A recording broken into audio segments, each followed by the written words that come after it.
નમસ્કાર. હવે આપણે ગુજરાતની અંદર અત્યારે પીએમજય માટે એચઈએમ 1 પર આપણે અત્યારે બધા કામ કરી રહ્યા છીએ અને આપણે બધાએ માઇગ્રેટ થવાનું છે એચઈએમ 2 ઉપર. અને અત્યારે અમે ખાસ ડ્રાઈવ ચલાવીને ગવર્મેન્ટ હોસ્પિટલને એચઈએમ 1 માંથી 2 ઉપર માઇગ્રેટ કરવા માટે એક સરસ વિડીયો બનાવીને તમને શેર કરશું, જેથી તમારે કોઈ પણ પ્રકારનું કન્ફ્યુઝન ના રહે. હવે સૌથી પહેલા આપણે એચએમ 1 થી 2 માં જવા માટે આપણું યુએમપી માટેનું એક લોગિન બનાવવું પડે.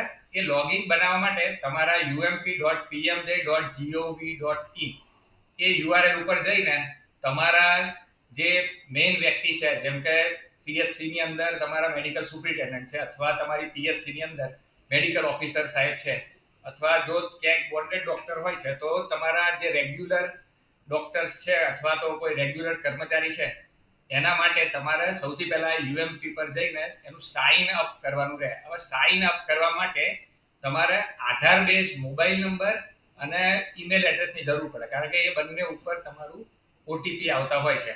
અને એ એકવાર સાઇન અપ થઈ જશે, એ પ્રોસેસ થતા ઘણી વખત 1 થી 2 દિવસ લાગતા હોય છે, ઘણી વખત 5 મિનિટમાં બી થઈ જાય છે. એટલે કંઈ એમાં ગભરાવાની જરૂર નથી. ના થાય તો બીજા દિવસ ટ્રાય કરીને તમારે બનાવવાનું થાય છે. અને એકવાર સાઇન અપ થઈ જાય પછી તમારે આમાં ડાયરેક્ટ જ લોગિન કરવાનું થાય છે. આ લોગિન વાળું પેજ ખુલી જાય અને લોગિન વાળા પેજ ઉપર તમારે આ કેપ્ચા નાખવાનો આવે. એના પછી રજીસ્ટર જે મોબાઈલ નંબરથી તમે સાઇન અપ કર્યું હશે આધાર બેઝ, એ જ નંબરથી તમારે અહીંયા નાખવાનું, મોબાઈલ નંબર નાખવાનો થશે. અને અત્યારે જો મેં મારું કેપ્ચા નાખી દીધા, મોબાઈલ આધાર બેઝ મોબાઈલ નંબર નાખ્યો, ત્યારબાદ આધાર ઓટીપી આવ્યો મારા મોબાઈલમાં, એ નાખેલો છે. અને એના પછી આ ફરીથી કેપ્ચા નાખીને હું લોગિન કરીશ એટલે મારું જે યુએમપી છે એ ઓપન થઈ ગયું. હવે મારી અંદર આટલા બધા રોલ છે એ અપ્રૂવ થયેલા છે, અમુક પેન્ડિંગ છે. એટલે આપણે હવે એચએમ બનાવવા માટે શું કરવાનું થશે, તો એડ રોલ ઉપર જઈને અહીંયા એસએચએ ગુજરાત નાખવાનું આવશે. સૌથી પહેલા ગુજરાત, પછી એન્ટાઇટીમાં હોસ્પિટલ આવશે. પછી તમારી જે સીએચસી હોય, ધારો કે મારી કોઈ સીએચસી છે કે સીએચસી અડાલજ, તો હું સીએચસી અડાલજ નાખીશ. પછી મારો રોલ છે તો એડમિનનો રોલ નાખવાનો આવશે. એપ્લિકેશનમાં મારે આવશે એચઈએમ. અને અહીંયા જે એડમિન કોડ છે એ તમને અમારા આસિસ્ટન્ટ ડાયરેક્ટર સાહેબનો પાસેથી મળે. એ એડમિન કોડ સાહેબ દરરોજ અમારા એક સ્ટાફને આપે છે, અને તમે જો એની ડિમાન્ડ કરશો મેલ ઉપર તો તમને એ એડમિન કોડ મેલ દ્વારા આપવામાં આવે છે. અને એ એડમિન કોડ 24 કલાક માટે વેલિડ હોય, એટલે તમારે 24 કલાકની અંદર એ એડમિટ કોડ તમારે યુઝ કરવાનો થાય.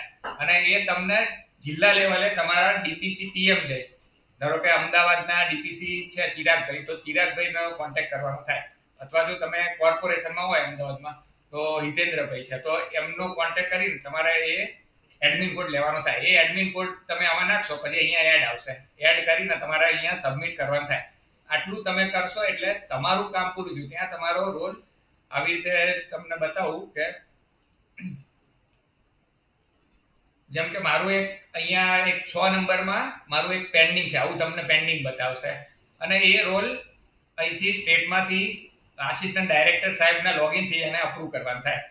તો એ જ્યારે અપ્રૂવ કરશે ત્યારે તમારું એચઈએમનું યુએમપીનું લોગિન ક્રિએટ થઈ જશે. એના પછી તમારે આમાંથી બહાર નીકળી જવાનું છે અને આ યુએમપીની પ્રોસેસ અહીંયા તમારી પૂરી થશે. અહીંયા સ્ટેટસમાં અપ્રૂવડ આવી જશે. ત્યારબાદ તમે તમારા આ એચઈએમ વાળું છે કે HEM.NHA.gov.in એના ઉપર તમારે જઈને અહીંયા કેપ્ચા નાખીને જે નંબરથી તમે યુએમપીમાં લોગિન કર્યું હતું એ જ નંબરથી અહીંયા તમારે નાખીને એને વેરીફાઈ કરશો અને અહીંયા તમારે લોગિન કરવાનું આવશે. એ કરવા પછીની આખી પ્રોસેસ ચાલુ થાય એચઈએમ 1 માંથી 2 પર જવા માટેની.